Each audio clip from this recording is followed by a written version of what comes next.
services, if we'll go in the kitchen there, we'll find something that we can snack on. I'm sure they're good for you. No calories at all. Thank you very much, Nielsen. Appreciate that. Last few weeks, we've been having the men that are responsible for bringing the groups down to do the work out in Colonias to speak for us and to speak to us. And it has been so encouraging to hear their points of view for the work that they're doing down here, what they're involved in. But McDermott Road is very special.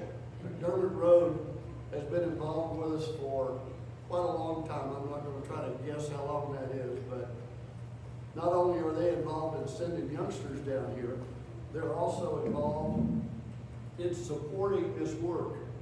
This ministry provides support for like 22 men all over Mexico and about 5 or 6 of them here in the United States, India. There's one in Africa. We just started another work down in El Salvador.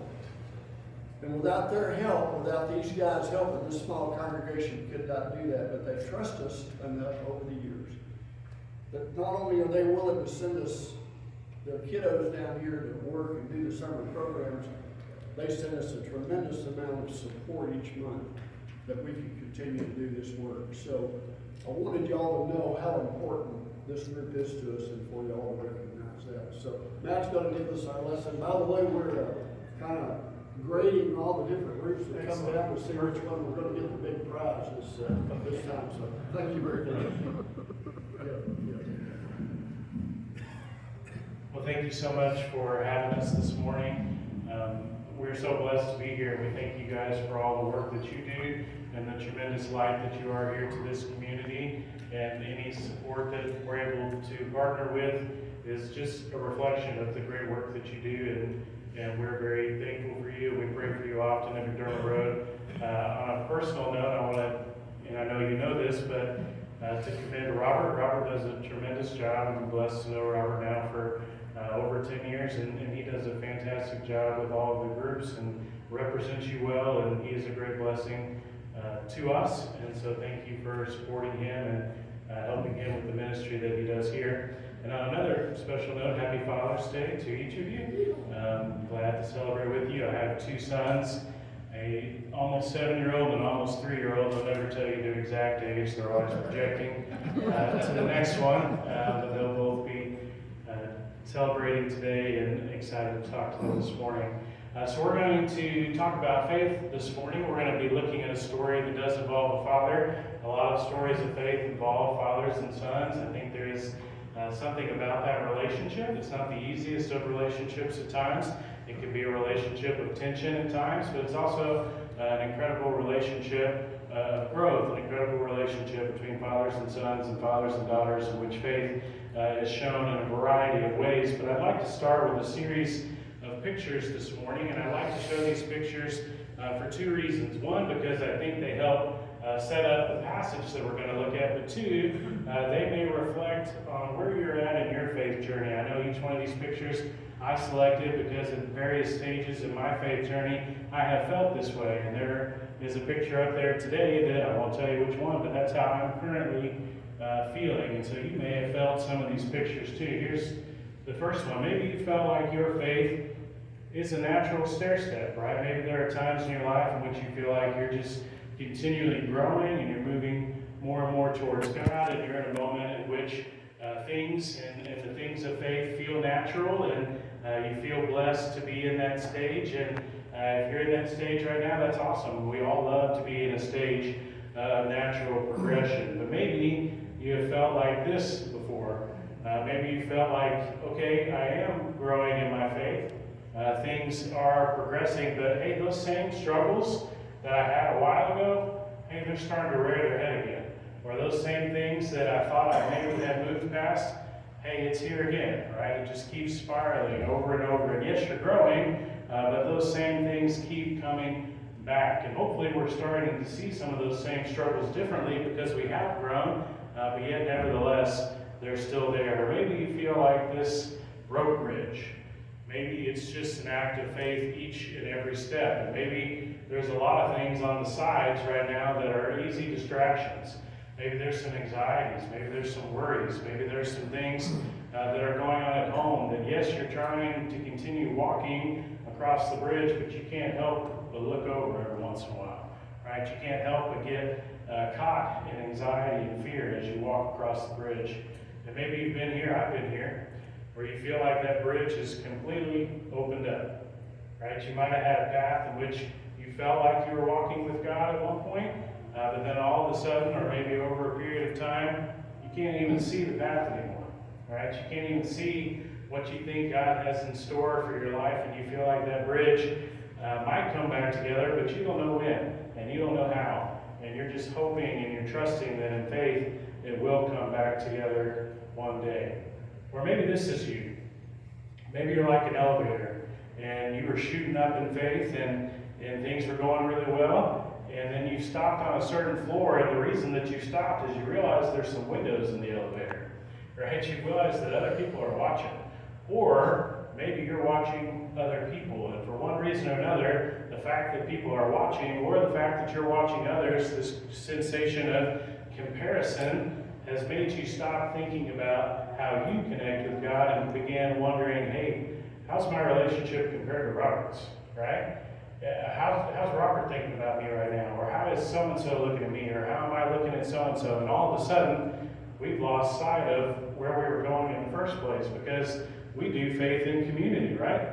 And one of the things about doing faith in community, it can be easy to watch each other instead of keeping our eyes where they're supposed to be. And one final one, maybe you feel like this rock climbing setup, right? Maybe you know that there's a next step that you're supposed to take, but doing that requires going through some obstacles.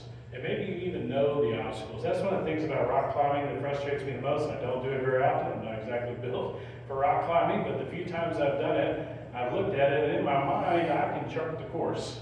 Right? In my mind, it's like, okay, I'm going to step on this little one over here, and I'm going to put my hand over here, and then, I've got this visualization of how I'm going to go up this particular thing. But then when I try to do it, it doesn't work out the way that I saw it, right?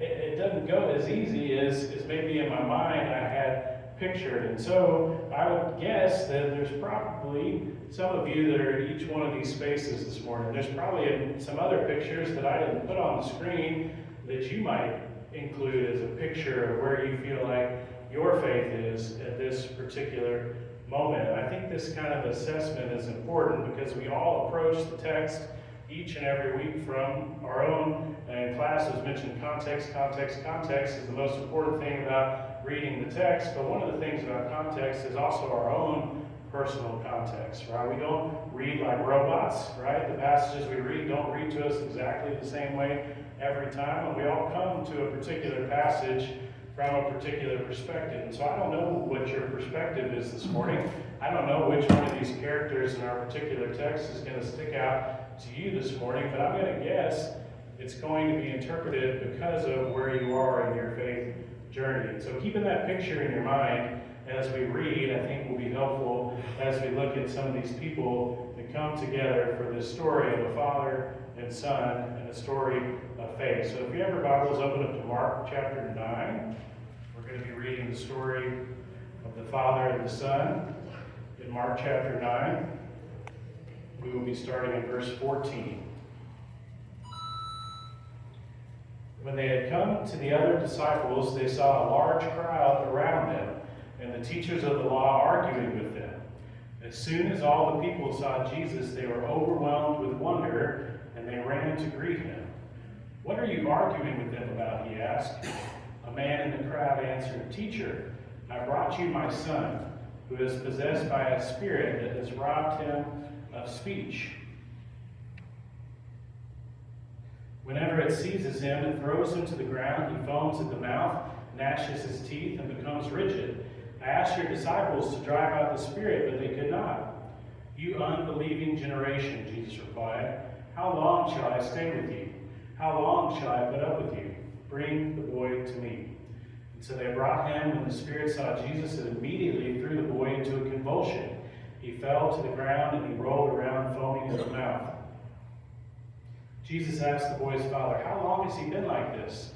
From childhood, he answered, it has often thrown him into the fire or water to kill him. But if you can do anything, take pity on us and help us. If you can, asked Jesus, everything is possible for the one who believes. Immediately the fathers exclaimed, I do believe, help me overcome my unbelief. When Jesus saw that a crowd was running to the scene, he rebuked the impure spirit. You deaf and mute spirit, he said, I command you, come out of him and never enter into him again. And the spirit shrieked and convulsed him violently. He came out, and the boy looked so much like a corpse that many said, he's dead. But Jesus took him by the hand and lifted him to his feet, and he stood up. After Jesus had gone indoors, his disciples asked him privately, why couldn't we drive it out? And he replied, this kind can only come out by prayer. It's a powerful passage. It's a powerful passage no matter who you are, but on Father's Day, in particular, if you're a father or you're thinking about your father today, it can be an emotional passage to imagine the life of fatherhood that this father is experiencing in this moment, to understand the journey that he's been on with his son, to understand the gravity of the moment in which he now finds himself, and he's being asked these questions and trying to navigate them in a way that would benefit his son. And so as we look at this further, there's a lot of people involved in this passage. And as I'm going to suggest here in a second, I think they're all coming from a variety of different faith stages or faith backgrounds. And the way that they come together is one of the things that makes this passage so interesting. In the first group, we see as the they, right? So who is this they? Well, this is Jesus and a group of disciples that have been with him, right? And the place that they've been with him is for the transfiguration. And so they're coming to this situation having experienced an incredibly amazing thing with Jesus. And so that's influencing their perspective. And then you've got this group of other people, right? The other disciples. Not only did some of these not get to go up the mountain with him, not get to experience the transfiguration with him, they're there on the ground and they're in the midst of a struggle, right? And so maybe they're starting to feel some of this comparison anxiety, right? Maybe they're starting to ask themselves, hey, why didn't I get to go up on the mountain? Or maybe they're starting to ask themselves, well, are these guys experiencing God in a different way than I'm experiencing God? Because it's not going so well for me right now. And then we've got this large crowd, right? And anytime you have a crowd in Scripture, oftentimes it represents a variety of different views.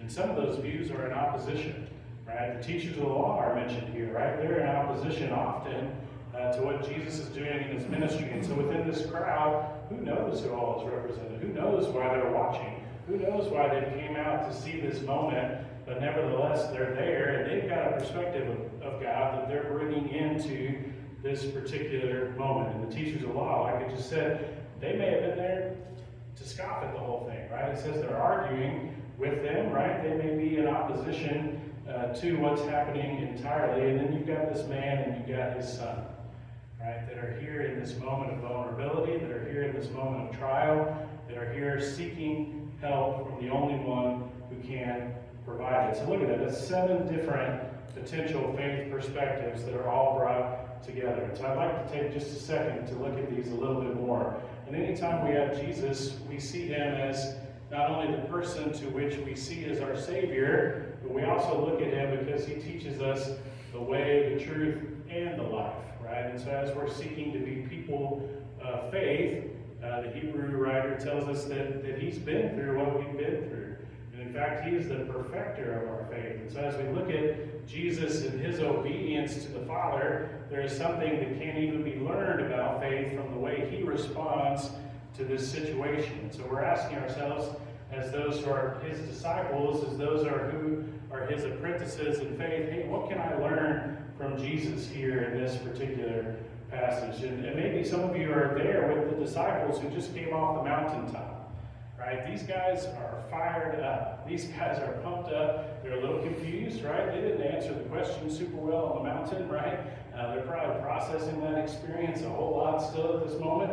But nevertheless, they got to experience something amazing. And as they're coming down, it would be pretty easy for them maybe to go like, I don't understand why these other disciples can't figure it out, right? I'm on cloud 9 when it comes to my relationship with Jesus. And then these people here, the other disciples, they're in a moment of action. Right? Faith is always given opportunities to express itself. And so it's not something we can just hold in our heads and hold in our hearts.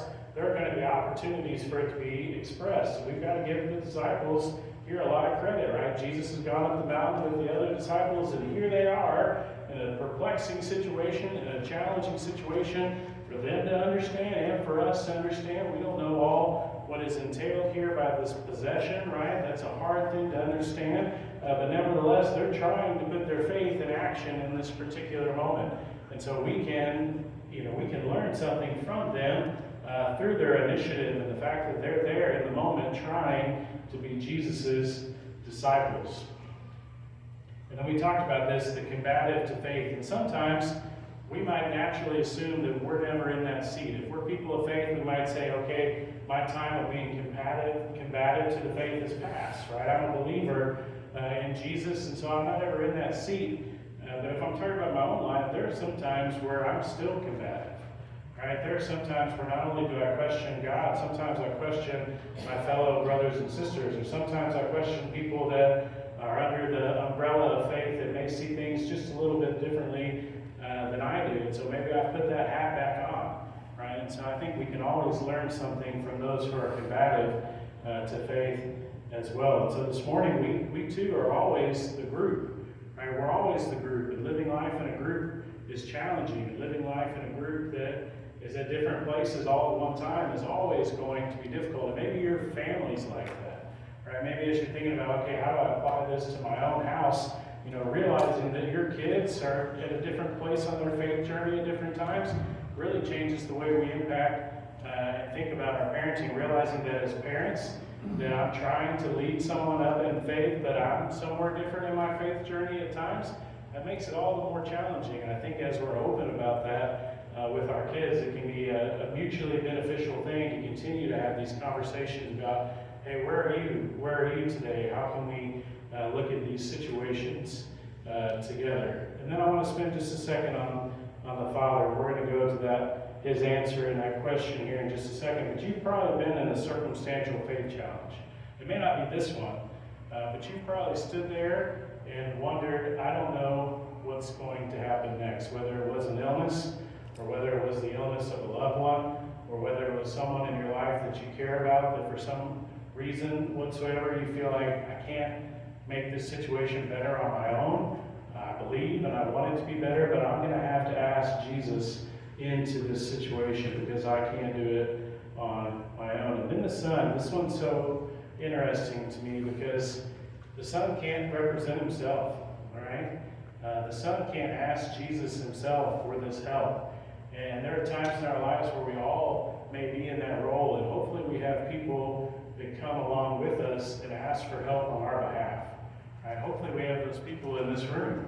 Right? Hopefully we have fellow faith journeyers that when we can't speak, that when things are not able to be expressed, whether that's we just don't have the words or we're literally incapable of saying it, hopefully we have those that go to Jesus, that go to the Father on our behalf. So now we see all these things in play. Let's look at a few more parts of this text with our remaining time. Teacher, I brought you my son who is possessed by a spirit that has robbed him of speech. Whenever it seizes him, it throws him to the ground. He foams at the mouth. He gnashes his teeth and becomes rigid. And I asked your disciples to drive out the spirit, but they could not. And the first thing that has to jump off the text is this is scary, right? This is scary to witness. This is scary to witness once. Imagine witnessing it over and over. Imagine not knowing when this was going to happen, not being in control of it. But as a father, he is committed to his son, which was not always the case in the ancient world. It's not always the case today. There are times in which we abandon folks like this. There are times in which we allow physical circumstances or difficult circumstances to characterize the way that we relate to people. And from all indications here, the Father is not somebody who does that. Right? He loves his son. He is stuck with his son, even though this is a very difficult situation. And so these disciples here, they're wanting to drive out the spirit, but they are incapable. And so Jesus says this really interesting thing, and it's kind of hard initially to think about how it would have been received in that moment. And it's also kind of hard to think about who exactly is he addressing here, right? He says, "You unbelieving generation, how long shall I stay with you? How long shall I put up with you?" I have not been clicking these slides. I'm very sorry. There we go. There we go. "How long shall I put up with you? Bring the boy to me." And so Jesus here is not only putting this generation in their place, right? He's not only giving an evaluative judgment on the situation, but he's showing his authority by saying, "Bring him to me," right? You guys are not ready for this. You can't handle this, but I can. And so in your unbelief, in this moment of unbelief, whether he's talking to his disciples, whether he's talking to the crowd, whether he's talking to the teachers of the law, they may be all handling this differently, but nevertheless, he's saying there is a contrast between what's happening with you and what's about to happen with me. Right? And those moments of contrast is where we really learn. Those moments of when Jesus says, "Hey, this is a particular way to go about things, but here's how I'm about to go about things." If you look at the Sermon on the Mount, it's pretty much always set up that way, right? "You have heard it was said, but I say," right? I'm going to give you this different way to go about things. And so it tells us that they brought him the boy, and when the Spirit saw Jesus, it immediately threw the boy into a convulsion. He fell to the ground, he rolled around, foaming at the mouth. And so who throws the boy? It's the Spirit, right? There's some kind of power here, and maybe we don't understand fully, but there's something real happening that causes this reaction in this moment. And as the father, you've reached this opportunity, you're there, you're about to ask this question, you're about to step out in faith, and here it goes again, right?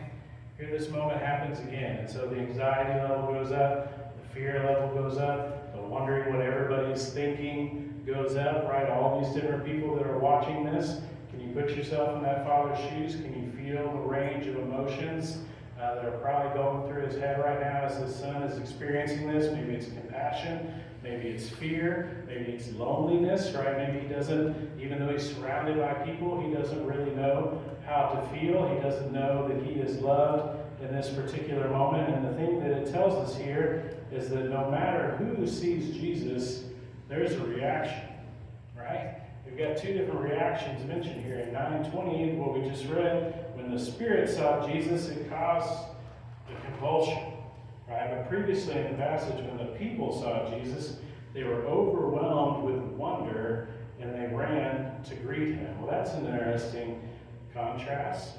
But nevertheless, a response is warranted. The presence of Jesus warrants a response, and what we're about to see is the response from this particular spirit. So Jesus asked the boy's father, "How long has he been like this?" "From childhood," he answered. "It has often thrown him into the fire or water to kill him. But if you can do anything, take pity on us and help us." Man, there's three phrases there as a part of the question that are powerful, right? The first one, if you can do anything. Man, that's an honest moment, right? He's right here with Jesus, the person that he is hoping is going to heal his son, and he doesn't try to flatter him necessarily, right? He doesn't try to give him a case for why he should do this for his son, right? He doesn't begin to make an argument, immediately and say, "Hey, these are the 5 reasons why you should heal my son. I'm going to convince you to do this, Jesus." But he says, if you can do anything, take pity on us and help us. And man, we don't like that word pity, do we? Nobody wants to be pitied, right? Nobody wants to feel like, hey, you're just giving me your charity, or you're just doing this because of your assessment of my state, not because of your heart. You're just saying, "Oh man, look at them. I'm going to have to do something out of pity and not out of love." Right? And to just say that out loud, right? Take pity on us, me and my son, because of the state that we're in, and help us. Can you bring us out of this moment? So what does Jesus do? that a pity? I don't think so. If you can, said Jesus, everything is possible for one who believes. Immediately the boy's father exclaimed, I do believe. Help me overcome my unbelief. Can you relate to this? I can. I don't know if I've ever said exactly that phrase, but I've said a lot of phrases like it. Right? I do believe. Help me overcome my unbelief. It's pure. It's raw. It speaks to where he's feeling in that moment, and Jesus is not brushed back by that, right? Jesus, in fact, I think loves his statement. There's an interesting thing about the Greek and the English here. One of the maybe unfortunate things is oftentimes we don't know what to do with the fact that faith in the Greek language is both a noun and a verb. Right? We have some words like this in our language. We can dream a dream, we can hope a hope, we can iron with an iron, right? Some English words have a verb and a noun form. Well, this Greek word, the Greek word for faith, has a verb and a noun form. And so oftentimes we change the verb form to believe. But if we're going to read it literally, we might could even read this phrase, immediately the boy's father exclaimed, I do, faith, help me overcome my unfaith. It sounds kind of silly when we read it like that, but at the same time, I think it even makes it that much more profound, right? He's saying, I both have faith, and I still have some unfaith at the same time. I'm holding these things together, and I think that's what we're all doing. And the fact is, the minute we see that we're holding both the verb and the noun form of faith together all the time, it maybe helps us understand some other passages. James chapter 2, verse 14, what good is it, my brothers, if someone says he has faith but does not have works? Can that faith save him? If a brother or sister is poorly clothed and lacking in daily food, and if one of them says to him, go in peace, be warmed and filled, without giving them the things needed for the body, what good is that? So also by faith itself, if it does not have works, it is dead. But someone will say, you have faith and I have works. Show me your faith apart from your works, and I will show you my faith by my works. You believe that God is one, you do well. Even the demons believe and shudder. Do you want to be shown? You foolish person, that faith apart from works is useless. And I think there's, it's interesting there, right? He's completely saying, hey, this separation thing that you're trying to do is foolish, right? You can't separate the two. You can't separate the noun and the verb. Let's not even go there and trying to separate them. But he's also giving an example about a demon, right? He's giving an example about the demon's response. He's saying, hey, they respond the same way that you do in the face of Jesus or God. They shudder, right? They know that God is one and you do well. Even the demons believe and shudder. So let's see how this situation plays out. When Jesus saw that the crowd was running to the scene, he rebuked the impure spirit. You deaf and mute spirit, he said, I command you to come out of him and never enter into him again. And the spirit shrieked, convulsed him violently, and came out. And the boy looked so much like a corpse that many said, he's dead. But Jesus took him by the hand and lifted him to his feet, and he stood up. Again, try to put yourself in the Father's shoes, right? Not only is this thing happening that he doesn't understand, the initial result, it's not what he hoped for, right? He's hoping for his son to be healed, and initially he looks so much like a corpse that everybody else around thinking he's died, right? And as the father, you're going, I came to you for help. I came for you, and he even said, I don't understand, I'm here in pity, and look what happened, right? You killed him, right? He's dead. But it says, no, in fact, that he's not. Jesus took him by the hand, he lifted him to his feet, and he stood up. And that's what he still does for each of us today, right? Even when we look dead, he lifts us to our feet, and he gives us a way to stand. And so this last part, after Jesus had gone indoors, the disciples asked him privately, why couldn't we drive it out? And he replied, this kind can only come out by prayer. So many things you could talk about there. A lot of things to think about in terms of the power of prayer. But what were they doing when Jesus arrived? They were arguing, right? And in fact, they were in an argument between maybe each other, maybe the teachers of the law, maybe the crowd. It doesn't fully specify who's all involved in this argument, but nevertheless, there's a big argument going on. And to me, arguments are representative of overtalk, right? They're representative of when we try to force our views on others, or when we try to, through our language, get our point across. And so when all these people are talking to each other, when all these people are maybe talking over each other, when all these people are talking past each other, what does Jesus say the alternative to it would be? Talking to him, right? So many times if we shut our mouths to each other, past each other, against each other, and open our mouths to the one who ultimately can heal, to the one who ultimately has control over the situation, ultimately to the one who says, bring me this boy, because I can do things that you can't even begin to dream of doing.